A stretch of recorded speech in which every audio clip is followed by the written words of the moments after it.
ओम नमः शिवाय। एक समय शिवजी माता पार्वती के साथ हरिद्वार में घूम रहे थे।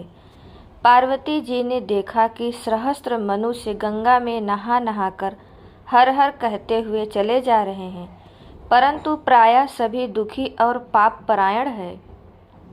पार्वती जी ने बड़े आश्चर्य से शिव जी से पूछा, हे नाथ, गंगा में इतनी बार स्नान करने के बाद भी इनके पाप और दुखों का नाश क्यों नहीं हो रहा है?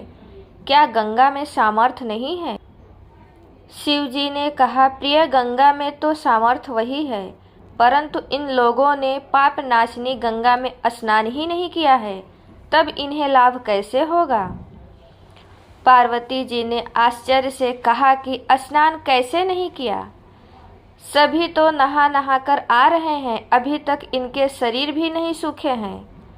शिव जी ने कहा, ये केवल जल में डुबकी लगाकर आ रहे हैं, तुम्हें कल इसका रहस्य समझ।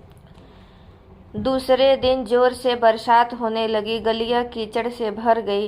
एक चौड़े रास्ते में एक गहरा गड्ढा था, चारों ओर लपटेला कीचड़ भरा हुआ था।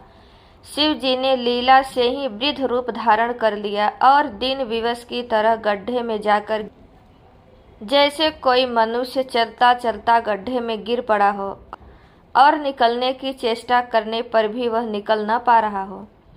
पार्वती जी को उन्होंने यह समझाकर गड्ढे के पास बैठा दिया कि देखो, तुम लोगों को सुना सुनाकर यूं ही पुकारती रहो कि मेरे वृद्ध पति अकस्मात गड्ढे में गिर पड़े हैं, कोई पुण्यात्मा इन्हें निकालकर इनके प्राण बचाइए।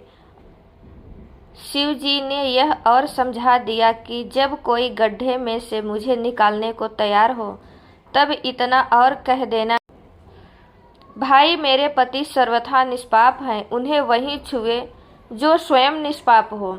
यदि आप निष्पाप हैं तो इन्हें हाथ लगाइए, नहीं तो आप भस्म हो जाएंगे।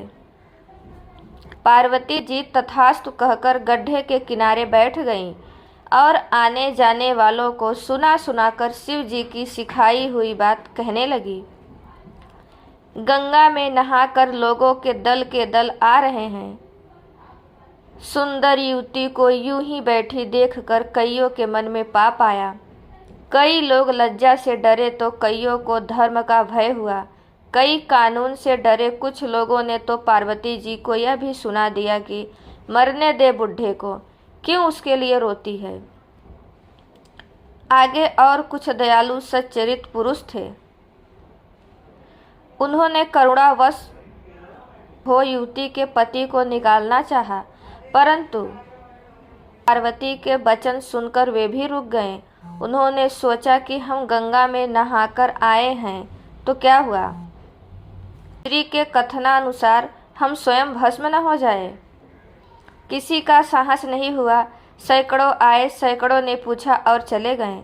संध्या हो चली। शिव जी ने कहा, पार्वती, देखा, आया कोई गंगा में नहाने वाला। देर बाद एक जवान हाथ में लोटा लेकर हर हर करता हुआ निकला। पति ने उसे भी वही बात कही। युवक का हृदय करुणा से भर आया। उसने शिव जी को निकालने की तैयारी की। पार्वती ने रोककर कहा कि भाई, यदि तुम सर्वथा निष्पाप नहीं रहोगे तो मेरे पति को छूते ही जल जाओगे। ने उसी समय बिना किसी संकोच के दृढ़ निश्चय के साथ पार्वती से कहा कि माता, मेरे निष्पाप होने से तुझे संदेह क्यों होता है? देखती नहीं, अभी मैं गंगा नहाकर आया हूँ। भला गंगा में गोता लगाने के बाद भी कभी पाप रहते हैं? तेरे पति को निकालता हूँ। युवक ने लपककर बुढ़े को ऊपर उठा लिया। शिव पार्वती ने उसे अधिकारी समझकर अपना असली स्वरूप प्रकट कर उसे दर्शन देकर कृतार्थ किया। शिव जी ने पार्वती से कहा कि इतने लोगों में से इस एक ने ही गंगा स्नान किया है। इसी दृष्टांत के अनुसार जो लोग बिना श्रद्धा और विश्वास के केवल दंभ के लिए स्नान करते हैं, उन्हें वास्तविक फल नहीं मिलता। परंतु इसका यह मतलब नहीं कि गंगा स्नान व्यर्थ जाता है। दोस्तों, अगर ये वीडियो आपको अच्छा लगा हो तो वीडियो को लाइक, चैनल को सब्सक्राइब और कमेंट ज़रूर से कीजिए।